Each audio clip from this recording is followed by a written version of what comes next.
Naqo jireenya isaatti jireenya isa gammachiisu saganfoon argachiisu akka jiraannuuf sanu gargaareef Waaqayyoof galanni guddaan haa ta'u. Ameen. Turee dhagaa argaa isin ijji waaqeffate sagantaa dargaggoota akka ji'a tokko wayitaa akkasuma deemsa akka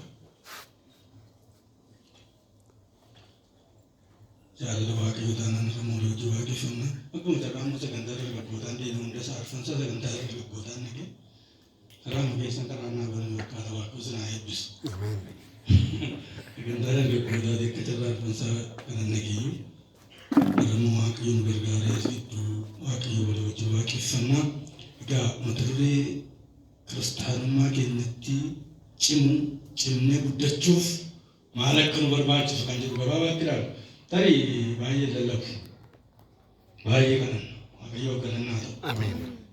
Jireenyuma kiristaanaa keenyatti attamitti cimnee guddannu, attamitti jabuuf, attamitti keessa jiraanna jireenya kiristaanummaa keenyaa keessa. Guddachuun nu barbaachisa. Bilchaachuun nu barbaachisa. Ija godhachuun nu barbaachisa. Akka irraa kanatti itti fufuun nurra hin jiru. Haara'uun nurra jira. Milkaa'uutu nurra jira. Jireenya fuuraa keenyatti. Waaqayyoo waaqeffannee gammannee ulfina Waaqayyoo argisiisuutu nurra jira. Garuu isa kana akkamittiin akka hin goone yoo akka hin goone ta'a Waaqayyo nu gargaara. Ameen. Mee an jireenya kiristaanummaa kootiitti cimuudhaan maal gochuutu nurra jira? Maqaan keenya Kristaan ciminni keenya ammam Gooftaan nu gargaaru. Sagalee Waaqayyoo keessaa Galaatiyaa boqonnaa 6 fudhattanii lakkoofsa 11 kaaftanii ilaaltanii lakkoofsa 11 kaaftanii yoo ilaaltan argachuu dandeessu. Bal'inaan isinii ifaa deema waan ta'eef sagaleen Waaqayyoo kun wanta inni jedhu jireenya kiristaanummaatti cimuudhaaf jabaachuudhaaf maal akka goonu sagalee Waaqayyoo beessa godhee nu hubachiisa. Egaa lakkoofsa 15 irra jiruun dubbisa. 14 irra jiruun dubbisa. Ani garuu fannoo Gooftaa keenya Yesuus Kiristoos isa ittiin biyyi lafaa anarraa fannifame anis biyya lafaa jalaa fannifame sanaan malee waan biraatiin of jajuun matumaa anaaf hin ta'u. Ani jedhe Phaawulos ani garuu fannoo Gooftaan keenya Yesuus Kiristoos ittiin biyya lafaa anarraa fannifame anis biyya lafaa jalaa fannifame sanaan malee waan biraatiin of jajuun matumaa anaaf hin ta'u. Isan biyya lafaa jalaatiin fannifame biyyi lafaas narraa fannifame yoo jiraate kanan ittiin of jaju fannoo sanaan yoo ta'e malee waan kan biraan beekee of hin jaju. Galanni guddaan Waaqayyoof haa ta'u. Amma Phaawulos eessa jira? Sadarkaan amantii isaatii sadarkaan jireenya isaatii baay'ee bilchaateera. Maaliif bilchaate? Wantoota biyya lafaa sanaa isa namoonni ittiin of jajan waan kan biraan akkaachuu danda'a. Namni bara akkasii waan akkasitti godheef amma kana jabaadhee guyyaa akkasii waan akkasii foon koo na afeeree ture seexanni na afeeree ture jabaadhee waan akkas godhe jechuu dandeenya. Waan tokko maqaa dhaachuu dandeenya. Phaawulos garuu akkas jedhe waan ittiin of jaju tokkollee qabu fannicha ilaalee tan of jajaa jedhee. Galanni guddaan Waaqayyoof haa ta'u. Fannichi immoo isa biyyi lafaa ittiin anarraa fannifame. Anis biyya lafaa jalaa ittiin fannifame. Hin jiru wal keessaa qoodan qabu. Walitti qoodan qabu. Bu'aa naaf qaba ture. Garuu fanniseera. Bu'aa qabaaf hin ture. Anarraa fannifameera. Lachuun keenya yoo waliin arginu.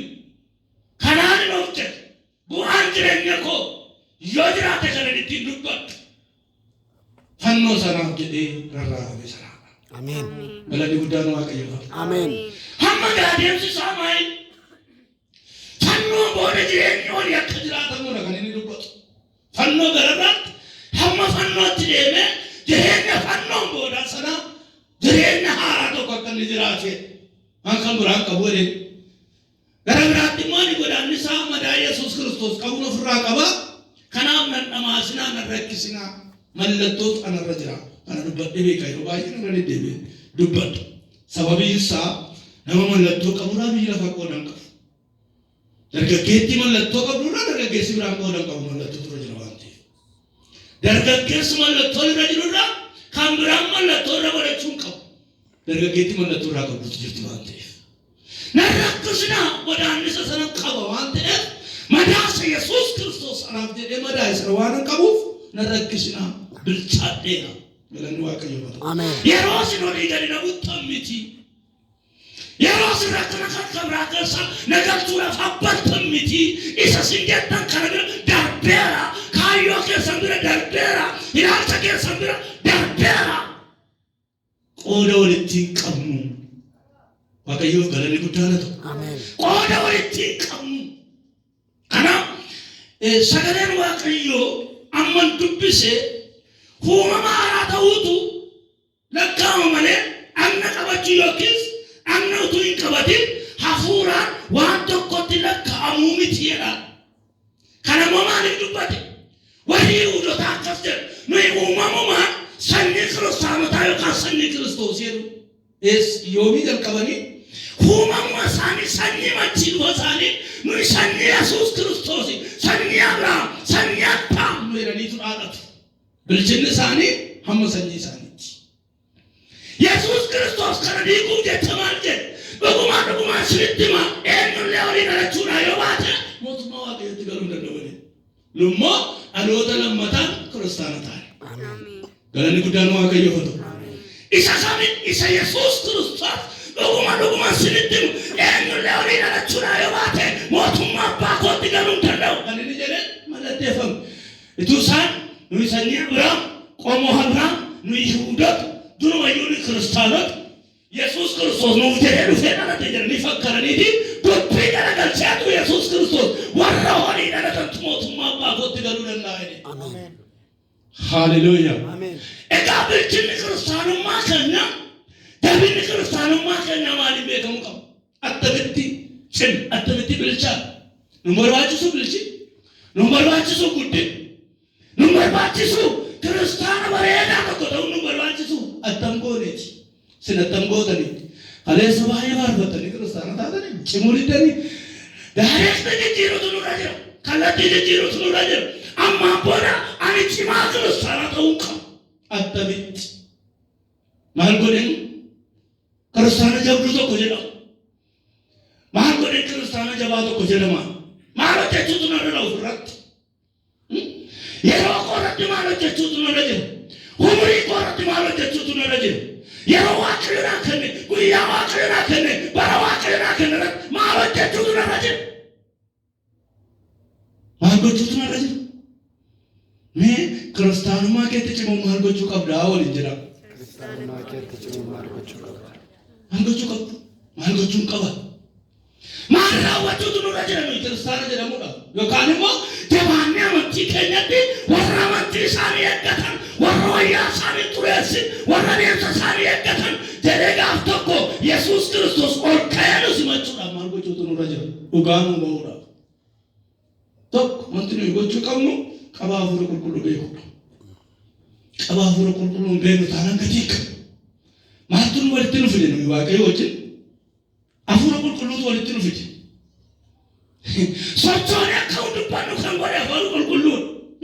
Waaqayyo wajjin akka hundubbannu, Waaqayyo wajjin akka wal arginu, Waaqayyo wajjin akka walitti dhufnu kan godhe hafuura qulqulluun. Qabaa hafuura qulqulluun beeknu taanaan cimuu hin dandeenye. Qabaa hafuura qulqulluun beeknu taanaan bilchaachuu hin dandeenye. Sagalee Waaqayyoo keessaa hodhannee dubbifanne seera uumaatti achi deebina. Caafa seera uumamaa sana boqonnaa 2 lakkoofsa 7 dhaqaa dubbifadhaa. Seera uumamaa boqonnaa 2 lakkoofsi 7 sun maal jedha? Lakkas jedha. Waaqayyo gooftaan biyya lafaatti nama tolche. Hafuura jireenyatti godhe funyaan isaatti hin baafatu. Akkasitti namni uumama lubbuu qabaate jiraatu ta'ee jira. Waaqayyo gooftaan biyya lafaatti nama tolche. Hin socho'u. Waaqayyo wajjin hin dubbatu. Waaqayyo wajjin wal hin arginu. Biyyooma ta'ee taa'e tolfame. Hin dubbatu Waaqayyo wajjin. Waaqayyo irraa qajeelfama fudhatu. Maaltu ittiin baafatamne waan ta'eef. Hafuuratu ittiin baafatama. Gaafa hafuurri itti baafatamu garuu socho'e. Gaafa hafuurri itti baafatamu garuu hin dubbatu. sikessa jiru beekta yoo ta'e cimaa deemta, bilchaachaa deemta, guddachaa deemta, ija buusaa deemta. Qabaa hafuuraan beektu taananii kan yeroo tokko macaafa qulqulluu keessaa tun dubbisuu waa'ee hafuura qulqulluu tokko akkan durgaaf sinatti ta'uu raadanaa gal maaliif addunaa galee cubbuun dhala namaatiif hin dhiifamne hafuura qulqulluu irratti ka'u yookaan hafuura qulqulluu arrabsuudhaan miti. Cubbuun hin dhiifamu. Akka jechuun maal jechuun cubbuun hin dhiifamne yoo jenne yeroo nuyi cubbuu hojjennu hafuurri qulqulluun nu keessaa nu kasata taana qalbii jijjiirrachuu dandeenya jechuudha. Garuu raawwatee hafuura qulqulluu of keessaa baafnee jennee taana wanti nu ceebbaa wanti nu kasasu hin jiru. Kanaaf gara dhiifamaa dhaquu hin dandeenye, gara araaraa dhaquu hin dandeenye, gara qalbii jijjiirannaa dhaquu hin dandeenye. Hafuura qulqulluu qabaa hambeen of keessaa baa hin ajjeef hin ari'anna taana amantii keenyatti cimuu hin dandeenye. Obbee raafamaa oolla, boolamaa oolla, ari'atamaa oolla, waan nu bitamaa oolla, waan nu gurguruu barbaadu harka kennaa oolla. Kanaaf hafuurri qulqulluun qabaa saabeen taana nu keessaa nu kasasa, nu ceebbaa, ati kadhadhu, ati faarfadhu, ati lallabdu, ati qulqullummaa hojjettu, ati qajeelummaa yaaddu, ati Waaqayyoon sodaattu. Hafuurri qulqulluun nu keessaa yoo jechuudha baanne hafuuratti yookaan immoo ayyaana Waaqayyootti yookaan kiristaanummaa keenyatti guddachuu hin dandeenyu dama. Amanaa mataanee bara bara waldaa keessa teenyeetu iddoo waalchaa eeggatu. Waaqayyo kana nu waalchu. Ameen. Iddoo waalchaa eeggatu akka nama dhufee maqaan isaa galmaa eeggateeti malee hafuurri qulqulluutti bilchaachuudhaan qaba hafuura qulqulluu beekuutu sirra jira. Isan sochoone kan sochoose hafuura qulqulluu. Isan dubbanne kan dubbachiise hafuura qulqulluu. Isan yaadne kan yaadu kan godhe hafuura qulqulluu. Tokkummaa namaaf Waaqayyo gidduu kan jiru kan cimsu akka isaa yaada wal jijjiiran kan godhe hafuura qulqulluu. Hafuura inni itti baafate. Hafuura si keessa jiru eeggannaa godhi. Cimu barbaada, bilchaachuu barbaada taanaan madaaliin hafuura qulqulluu si keessa jiru guddaa ta'uu qaba. Kan gooftaa Yesuus Kiristoos nu kenne deemes hafuura qulqulluudha. Akkasa waaqeffannu akkasa wajjin deemu deemne akka dhugaa baanu waa'ee isaa akka dubbannuuf kan Yesuus Kiristoos qabdii godhee nuu kenne sinii dubbata jedhee kan inni jireenya keenya irratti dhangalaasa akka hafuura qulqulluudha. Kanaaf hafuura qulqulluu qabaasaa beekuudha. Bilchina hafuura qulqulluu beekuudha. Kanaaf yeroo isaan jarri waa'ee dhagna qabachuu waa'ee seera eeguudhaan wacanii dhuguma sinitti mawlii dhalachuudhaan yoo baate namni mootummaa Waaqayyootti galuu hin danda'u. Isaan uumamumaan kiristaanaa maqaa Waaqayyoo beennaa jedhanii jiraatu. Harayyuu baay'een Waaqayyoo beennaadhaan jiraatu. Addisuun immoo si argeeraa sin argineedhe. Si beeka garuu sin barree. Gaaffii namaa ol gararraa, sammuu namaa ol gararraa, yaada namaa ol gararraa. Kanaaf maal gochuun nurra jira?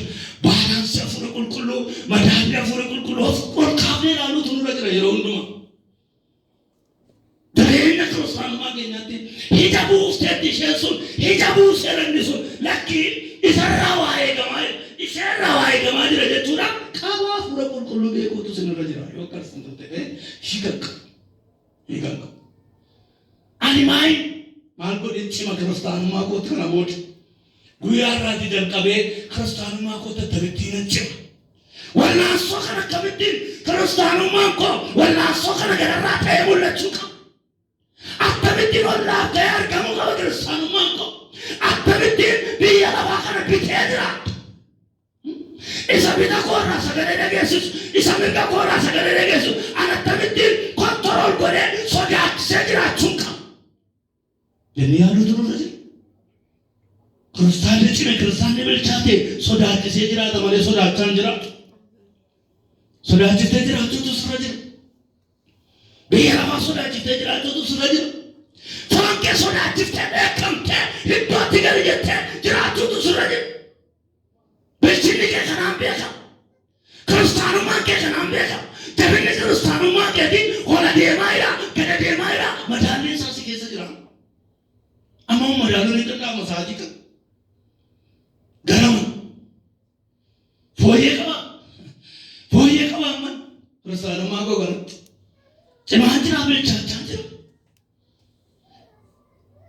Akkam deemsi koo kun gaariidha. 2016 deggerra ammanin jira. 2017 dhumaa jiru keessa maaliif fakkaata? Eegaroo bara 2018 kanatti maal gochuu qabu waa'ee kiristaanummaa kootii qaba. Yaaduutu nurra jira. Madaaluutu nurra jira. Ilaaluutu nurra jira. Waaqayyoof galanni guddaan haa ta'u. Kolosaayiis 2 kaaftanii Efesoon 4:14 lammaffaa Phexros 3:18 dubbifachuu dandeessu. Egaa namni tokko kiristaanummaa isaa cimee jiraachuudhaaf yookaan guddachuudhaaf Waaqayyoon dhaga'uutu jira. Waaqayyoon dhaga'u bakka tokkoof tokko Waaqayyoon dhaga'u. Dhaga'i Waaqayyo namummaa. Dhaga'i Waaqayyo qalbii. Dhaga'i Waaqayyo keessa. Waaqayyoon dhaga'i. Inni itti dhageessu miirri koo si galaafata. Miirri koo si ajjeesa. Yaadi koo si ajjeesa. Namummaa koo Waaqayyoon dhaga'i. Jennee namummaa keenya kanatti Waaqayyoon agarsiisuutu nurra jira. Waaqayyoon dhaga'uutu nurra jira. Waaqayyoon dhaga'uutu nurra jira. Dhaga'i. Waaqayyoon dhaga'i gammachiis. Yaada kee dhaga'i yeroo hundumaa qalbii kee dhaggeeffatin foon kee dhaggeeffatin Waaqayyoon dhaga'i. Dhaga'i Waaqayyo. Karichatu karaa jireenyaati karaa Waaqayyoon dhaga'i. Namni Waaqayyoon dhaga'i malee hin bilchaatu. Namni Waaqayyoon dhaga'i malee hin guddatu. Namni Waaqayyoon dhaga'i malee hin jambuusu. Maal sirraa barbaada Waaqayyo? Maal sirraa barbaada? Hirraatti horaa jedheera Waaqayyo maal sirraa barbaada? Hin faarfatta hoosii jedheera Waaqayyo maal sirraa barbaada? Hin hojjetta hojii koosii jedhe Waaqayyo maal sirraa barbaada? Dhaga'i. Waaqayyoon dhaga'i. Waaqayyoon dhaga'i. Waaqayyoof bita. Waaqayyoon sodaadhu. Dhaga'i Waaqayyo. Waaqayyoon dhaga'i. Gaafa inni dheekkamu Waaqayyoon dhaga'uu qaba. Gaafa inni ciwaasinu gorsu Waaqayyoon dhaga'uu qaba. Waaqayyoon dhaga'uu galanni Waaqayyoof ta'u. Tokko immoo dubbii irratti waldaan naqeensa keessaa tokko dubbii irratti Waaqayyoof galanna ta'u kan hojii hojjetin argina namni kun. Akkana si eeggachaa lallaba nuti wal beekna waan ta'e wal eeggan. Waaqayyoof galannaa ta'u. Dubbii torbii irraa waaqeffannaa dhiisanii dubbii irra oolanii irra waaqeffannaa dhiisanii dubbii irra du'u. Waaqayyo jedhee oda gaama deemuu ni qabu. Ameen. Ameen. Galanni Waaqayyoof ta'u. Ameen. Waaqayyoon dhaga'uutu jira. Ameen. Fayyuu barbaadaa guddachuu barbaadaa jabuusuu barbaadaa Waaqayyoon dhaga'i. Namni baay'een hiriyaa isaa dhaggeeffata, walii isaa dhaggeeffata, miira isaa dhaggeeffata. Hara waldaa keessaa gaariidha. Sanbata irraa waldaa keessaa gaariidha. Galgala immoo chaatii fi seena namoonni baay'een seexanaa wajjin. Dhaga'i Waaqayyo ittuma fufii Waaqayyoon dhageenye waan taatu argita. Mee ittuma fufii Waaqayyoon dhaggeeffatu maal taatu? Maal taatu Waaqayyoon dhageessa? Galisi godhaa Waaqayyo. Hiriyaa biraa seenbisaa Waaqayyo. Nama teellaa si godhaa Waaqayyo. Si fuudhee kee karaatti si dhiisaa Waaqayyo. Dhaga'i Waaqayyo. Mee yanamummaa koo jedha. Yanamummaa koo. Waaqayyoon dhaga'i jedha. Waaqayyoon dhaga'i. Bara baay'ee namatti lallabne miti yanamummaa koo jedha galgala kana. Yanamummaa koo. Waaqayyoon dhaga'i jedha. Waaqayyoon dhaga'i. Waaqayyoon dhaga'uutu nurra jira. Waaqayyoon dhaga'u. Waaqayyoon dhaga'u. Waaqayyoon dhaga'u. Waaqayyoon dhaga'u. Yeroo tokko tokko nu gorsa. Yeroo tokko tokko nu ifata. Yeroo tokko tokko immoo sururuu nu jira. Waaqayyoof galannaa ta'u. Inammoo jaarraa 21ffaa keessa of sururuu dubaate. Nu baatee deemaa lafa itti geessu hin beeknu wanti sururuu nu jira. Waaqayyo garuu sururuu jechaa jiru. Dhaggeeffadha. Bara gara Waaqayyo sururuu jechaa jiru. Nama sin hin jechaa jira. Nama sin sossobaa jira. Waa sinirraa argachuudhaaf faara akkasin itti toltan. Akkasin kabajjan. Natti hin bu'in sitti hin bu'in waan jiraachaa jirtu malee Waaqayyo dheekkamaa jira jamaa. Lasin itti immoo Waaqayyo dheekkamaa jira kun immoo isaa fi dheekkaa kan jira. Waaqayyo dheekkamaa jira sabni kun hin jirtu jechaa jira Waaqayyo. Na dhiiftee itti dugda natti gattee jechaa jira Waaqayyo. Namootatu akka isaa bobaatti kennanii waa irraa elmatanii itti waa isinitti kenne, arraba isinitti kenne, kolfa isinitti kenne, harraba mormaa walii dibamaa kana isinitti kenneetu waa isinirraa turachaa jira malee Waaqayyo dheekkamaa jira. Sakaramuu isin jettan sin immoo Waaqayyoon dhaga'i. Mudata. አሜን ክርስቲያን ይጀቀሙታታ አሜን ክርስቲያን ሶዳተማ መንደረከት ክርስቲያን ሶዳተማ እዶጅቱት ክርስቲያን ሶዳተማ ነሙ ሶዳተማ ለለባ ሶዳተማ ፋርፈታ ሶዳተማ ራጂ ሶዳተማ ታተዩ ዋቀዩ ነኪስ አሜን አገይ ዋቀዩ አሜን ገለኒ ጉዳ ዋቀዩ አሜን አገብረ ዋቀዩ ማርጀለ ዋቀዩ በረኮት ማላንጀ ዋቀዩ yohani nanjele momani ngola nnaga wakayo dirkamketi agayo nago dirkamketi wakayo tani nagenye wan nagenye kabra agenye fayin kabranka alon wakayo agenye gati kafara harsa kafara alon wakayo agenye harsa kafara harsa trena kafara harsa foni kafara harsa fura kafara wakayo nago tanana anabi igai wakayo nago Atabu watota saja kanifidu mai abo wake na matikenne na malekachis akayo na gora tabu habos kaje habos raje habo ke zrata sir kafra da wake abo sitike sir kafu nage sutana mal samueli mali wa sauli fi ijita kai garamana ise dake naman kawade wa kai samueli samueli kuyado ko butu wa sauli fi ilme fadei akayo anisa tu fadera nage ni atire mata de samuel benu naman kawa garamana ise dake achin naman kawa nama yari nama ranjil hilal nama kana ranjil Gawar sahabat nak balu tufat, habo bercisa hangkwa, bagai sahabat ramfut. Gawar diwak ayuan ada udik, mana mati kawat deden tu di mistu kan serkawalis anje di mistu matam mati bil go tu kan serkala, nages tu na wakai. Soda tu thana, wakai nama jangan tamari nama soda tu jama. Amen. Amen. Amen. Wakayo na soda na musu gabdo mutu gabbare wajin jarat soda ne rekasa ke sawan juru soda ne gabbare milati ko ne wajin bulu kam ne wakayo anga jere milanu ka wajin juru o fi jannati wakayo gananna to amen ada habonul kadir amna wakayo ne nage bitana habo khabda ukmara taboka rakna taboka loragera gara taboka setana taboka abosi kennabe wakayo abosi kenne Dupattera che sono giurendes, carattere che giurendes, barbate biraga urendes. Abo kana sike ne rawake. Amen. Senta udana ngalo abo sana kam akayo ne nage nyutana. Henne da mafa la bayane tungaina. Akayo ne nage nyutana. Hinkane. Krasta. Akayo ne nage nyutana. San Israel ka makana ibiya gipti ke saban akayo nagani ka. Karagani da ngunguma.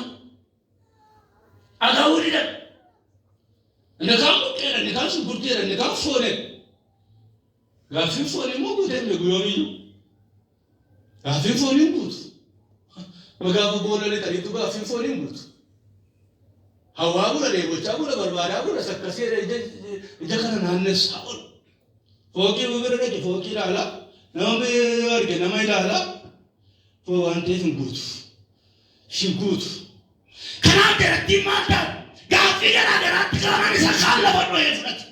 Sakali mo bhati de innuma. Indikani mo manna wakara nufu kaba fonya chukamana. Arakna mali kabare mo funya ni tinya tu boli. Ti digesti to graju older be mo funya ni. Alkallo mo ko de sitti kute da segar sise imma ke tumara wada da bichi.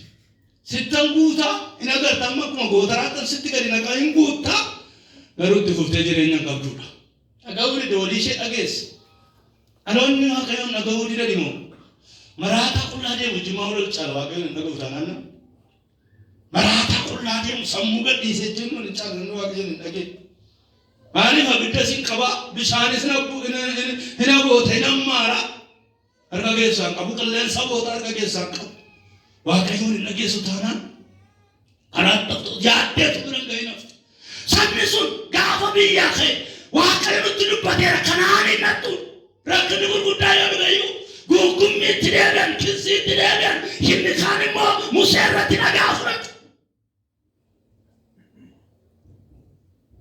Waaqayyoon nageessu taana walii masheetti deebiiti malee waan gooti bisinas. Waaqayyoon nageessu taana balbala kissii barbaade karaatti wal cabsitu laan akkasii gaafa akkasii akkas ta'e gabaasa barbaaddata. Waaqayyoon naga waan ta'eef. Waaqayyoon naga galma yaaddeen geessa. Ameen. Ameen. Ameen. Kiristaanni bilchaataan cimina qabu Waaqayyoon naga. Waaqayyoon naga. Dukkana kee taa'e Waaqayyoon naga. Boolla kee taa'e Waaqayyoon naga. Mana hidhaa kee taa'e Waaqayyoon naga. Gabaa gidduu taa'e Waaqayyoon naga. Gabaa moo'achu gidduu taa'e Waaqayyoon naga. Hasiin barreessu namarratti, hasiin kaa'u namarratti, hasiin walgahii taa'u namarratti, achuma gidduu taa'e Waaqayyoon naga. Waaqayyo gurra isaa bane, qalbii isaa bane. Irraa kaasee Waaqayyo dhageettii isiniif haa deebisu. Ameen. Waaqayyoon naga. Hin dhageenyu taanaan hin aggaamne malee qabatin hafu. Amma hin qabattu. Isinii jira jiru miti hin qabattan. Hin qabattan hin jiru. Hin jiru. Sooftii dabqasaatii qabattu malee waan qabattan hin jiru. Waaqayyo yoo dhageesse garuu qabatamaa jaan argita. Ameen. Ameen. Ameen. Qilleensa bootaa Waaqayyoon gaafa dhageessu kaasuu guutuu waatta. Haleluuyaa. Harjuu ta'eedhaaf. Waaqayyoon dhageessa taanaan harjuu ta'eedhaaf inni si yaaddeessu qilleensa irrattiidhaaf baraa baraan lakkoofsisu qabatamaa harka keetti kenna gaafa isa dhageessu. Ameen. Waaqayyoon galannaa ta'u. Ameen. Waaqayyoon dhagahu. Qabatamaa harka keetti kenna Waaqayyo. Waan qabatamaa tokko ragaa qabatamaa tokko qabattee dhaabattee dhugaa baata gaafa Waaqayyoon dhageessu. Tokko tokko nas gidduu taa'ee maqaan immoo Waaqayyoon nageenyaan naa ta'e jechuu danda'a kan seetan sammuu isaa doochi jallataan. Akkasiin jennaan siin garuu Waaqayyoo siif adiisu. Waaqayyoo galanni guddaan haa ta'u. Ameen. Qabatamaa Iyyaasuuf kaale warri Waaqayyoon nagaan qabatamaa bilchaadha kan argan. Isa raajan isatti dubbatan isa dhagaanii manaa ba'an waan qabatamaa ilaa kunooti biyyi aannaniif damma baasu biyyi Waaqayyo nuu kakate kanaan kunaati lulluma isaanii keessa ani ammayyuu humni akkuma durii sana aara na barbaachisu saba kana gidduuti naa kenni jedhanii. Kan dargaggeessa karaa dhafe jaarsi immoo lulluma isaa keessa Kebroon hin dhaala. Ameen. Dargaggeettiin immoo dargaggeessi guungumtee isheen kaan bofaan hiddamte ishee kaan lafa liqimsi. Waaqayyo carraa kee carraa karaarraan godhi. Ameen. Waaqayyo galmaan si haa godhu. Ameen. Meeshaa Waaqayyo jedhaa. Yaa Waaqayyo. Carraa koo jedhaa. Carraa koo. Carraa karaarraan godhi jedhaa. Carraa karaarraan Galmaan nagaye jedhaa. Galmaan nagaye. Waaqayyo galmaan nu haa godhu. Ameen. Yaa dhageenya dhagaa. Kanuni hakkaanni keenya isa xumuraa bira geenye ija isaa jiru Waaqayyo nageenya. Formulaa biraa qaba Waaqayyo naga'uun jama. Mana barumsaa garuu nama gaafataa kun. Yuunivarsiitii galu kolleejjii galu maali nama barsiisaa qabudha maal nama barbaachisa Waaqayyoon naga'uudha. Formulaa maalii qaba? Habiraan faakko Waaqayyoon naga'uudha dhabuudhaan kan ta'e Waaqayyo isa jilba kee keessaa ba'u sinaaratu Waaqayyootti hin jedhu. Karaa irraa maqee har'aa diinummaa biyya lafaa irratti babal'ise. Nama baay'ee jira. Kaayyoo keessa na bira ga'uudhaaf waan qabatamaa tokko ijaan arguudhaaf Waaqayyoon dhaga'uutu sirra jira. Ameen. Karaa adda akka namneef du'a namatti fida jamaa Waaqayyoon dhaga'uu dadhabu. Karaa adda fuudhuu waayyuu miti. Galma gahina fuudhuu waayyuu miti. Jooranii jiraachuu duwwaayyuu miti. Akkuma isheettan jiraadha jedhanii murteeffachuu duwwaa miti. Kachachareeman jiraadha jechuu duwwaa miti. Kachachaltee jiraachuu dadhabdeeyyuu Waaqayyoon dhaga'uu dadhabuun du'a sitti fida. Maali galgala kana Waaqayyo maal sitti fuudha? Kachachaltee masa jiraattu sana hin jiraattu jedha. Ooti dhaga'uu diddi. Yooti sodaachuu diddi. Du'as qaba Waaqayyo harka. Hin murteessa Waaqayyo du'as. Dui kun immoo du'a garaa garaa jira. Dui hafuuraa jira, dui foonii jira, dui lubbuu jira. Duuti kun sadan akka Waaqayyoo keessatti jira hin dagatina. Hin dhageessu taanaan du'uunis jira. Waaqayyo nu gargaara. Ameen. Maal fide oduu jam? Maal fide limettee oduu de maal fide? Mee limettee oduu de maal fide jedhaa si bira dhufu? Lim jettee oduu maal fide? Maal fide? Ora tole jenno fudhadhe eessarratti. Maal fidda? Qaamolee wajjin maal fidda mana nuyi? Maal fidda? Atu namni si dhiigse kirsiidha waajjira poolisiidha ta'a. Illeen godhee waaqa isa ajjeese eessarratti. Akeessu taa'an. Waaqayyo waaqayyo. Amen. Du'a kan duunatti waaqayyoon naqe. Jireenyi fuula kee dura jira. Amen. Haaleluyyaa. Jireenyi fuula kee dura jira. Amen. Ifti fuula kee dura jira. Amen. Guddinni fuula kee dura jira. Milkaa'insi fuula kee dura jira. Wanti qabatamaan fuula kee dura jira. Waaqayyoon naqe. Waaqayyoon sodaadhu. Amen. Alaa bara 2018 immoo namoota akka ittiin hidhamtee deemtu argan. Amma namoonni hambaa isin argui. Hambaa isin argu namoonni.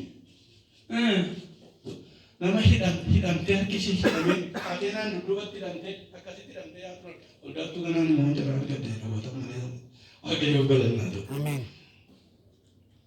Hidhamtee kan yaatu argan. Hiddi waaqayyoo dhagahu.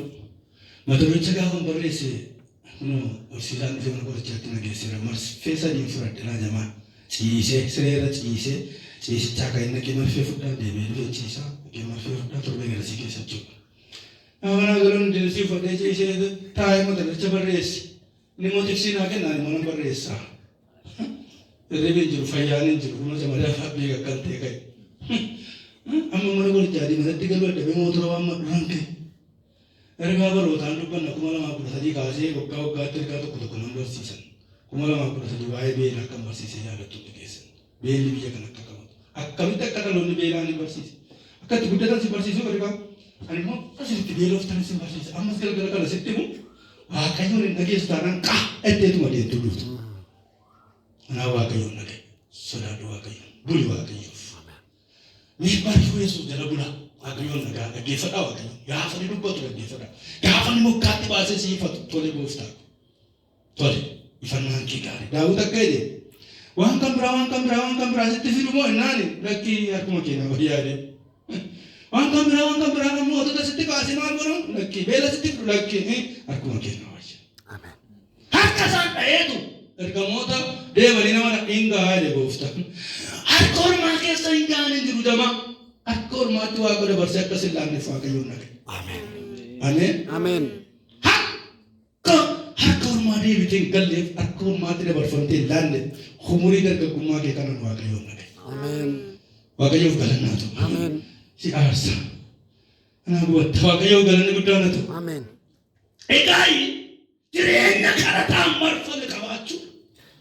Kiristaanni tokko hin bilchaate hin jabaate. Hin bilchaate hin guddate gaafa jennu jireenya kadhataa yoo qabaate malee bilchaachuu hin danda'u guddachuus hin danda'u. Kadhanni waan ittiin hafuura keetti itti sottu ittiin guddiftu hafuura kee. Ayyaanni si keessa jiru kan ittiin guddiftu kadhannaadhaan. Ayyaanni si keessa jiru kan inni ittiin bilchaatu. Kennaa bulchiisaa ta'uu danda'a. Kennaa garaagaraa ta'uu danda'a. Kennaa hojii waaqayyoo hojjechuu ta'uu danda'a. Kan inni ittiin bilchaatu, kan inni ittiin guddatu, kan inni ittiin iddoo ga'u. Humna kadhannaa yoo qabaatte. Kadhatu taanaan ofuma olii gadi hin maraatin hin jiru lafi ga'an. Ameen. Amen. Lafi geessu hin kadhatu taanaan fuula waaqayyootti gadi hin jettu taanaan lafa geessu tokko hin qabdu. Buleessi keenya ganama dubbachaa oole akka konkolaataa gommaa hin qabneeti.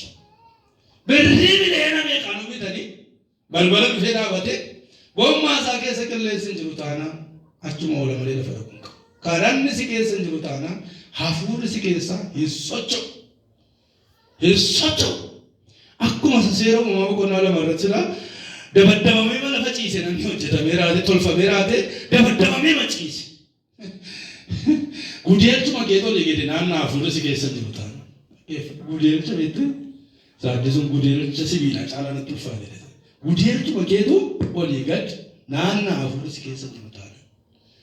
Faarfattee nama eebbiftu, lallabdee nama eebbiftu, kadhattee nama eebbiftu, raajjee nama eebbiftu, hojii hojjettee nama eebbiftu. Gudeelcha akka kan hin taaneef hafuurri si keessa jiru, kennaan si keessa jiru kadhata barbaada. Ameen. Waan ati naannoo keetii dhageessu kadhata ta'uu qaba. Waan ati hojjettu kadhannaan ta'uu qaba. Waan gurra keerraa wal marsu kadhataa ta'uu qaba. Jireenyi kee kadhataan uwwifamuu tura jira. Jireenyi kadhataa uffata. Jireenya kadhataa marfame. Jireenya kadhataa to'atame qabaachuutu sirra jira. Nuuga ta'u maal isaa kadhannaa? Waan gaggabaabaa tokko waa gochuu dandeenya maal isaa kadhannaa? Gaggabaabbatee maaf? Gaggabaabbatee. Tini galee gaggabaabbatee kadhata qabu taanaan hin dheeratu. Waan ati gootu hin dheeratu. Umuriin dheeraan hin jiru, eebbi dheeraan hin jiru, nagaa dheeraan hin jiru, kennaa dheeraan hin jiru. Itti fuftee hojjechuu hin dandeessu. Hin kadhatu taanaan hin dhiiftu gabaa keessaa galtu. Hin kadhatu taanaan attee namatti sadaqqabdee haboo kee laatta. Hangoo keessatti namatti laatta. Attee humna sobaa qalasi keessa kaa'ee dhiiftee namatti laatta. Saamsoonii nagaa yaadadha. Saamsoonii aqee jilbeenfatee maal godheedha? Macaafa qulqulluun jama warra Filisteemiif. Maal ta'e? Daakuu daakee. Qaanii guddaa haboon irra jira. Kana sana tokko gaafanneedhu. Kumaatama Filisteemota wal irratti dhufu. Yeroo tokkotti waan tokkotti lafaa fudhatee Filisteemota kumaatama fixee gala. Yeroo tokkotti dubbatee waan geelagaa waameetu midhaan Filisteemota badduu baasa. Yeroo tokkotti fo'aa torba kana irratti godhee kaa. Maal torka reeroos? Haboo torka jira jamaa. Haboon sirkan jiru taanaan attee warra raammoon hojjetu jala hamataa kee qabachuun kennuuf. Warra kudhaamaan hojjetu dhattee gadi jettee garba ta'uun kennuuf.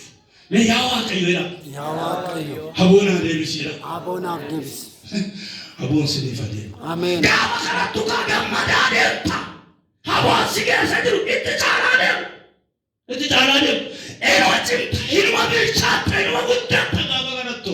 Seexannis hin danda'u, biyyi lafaas hin danda'u, rakkinnis hin danda'u, lollis hin danda'u. Lafee keetu jabaachaa deema. Ameen.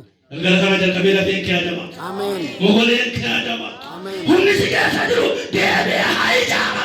Ameen. Kadhachuu. Ammas irra deebi'een jedha Waaqayyoon kadhachuu. Ameen.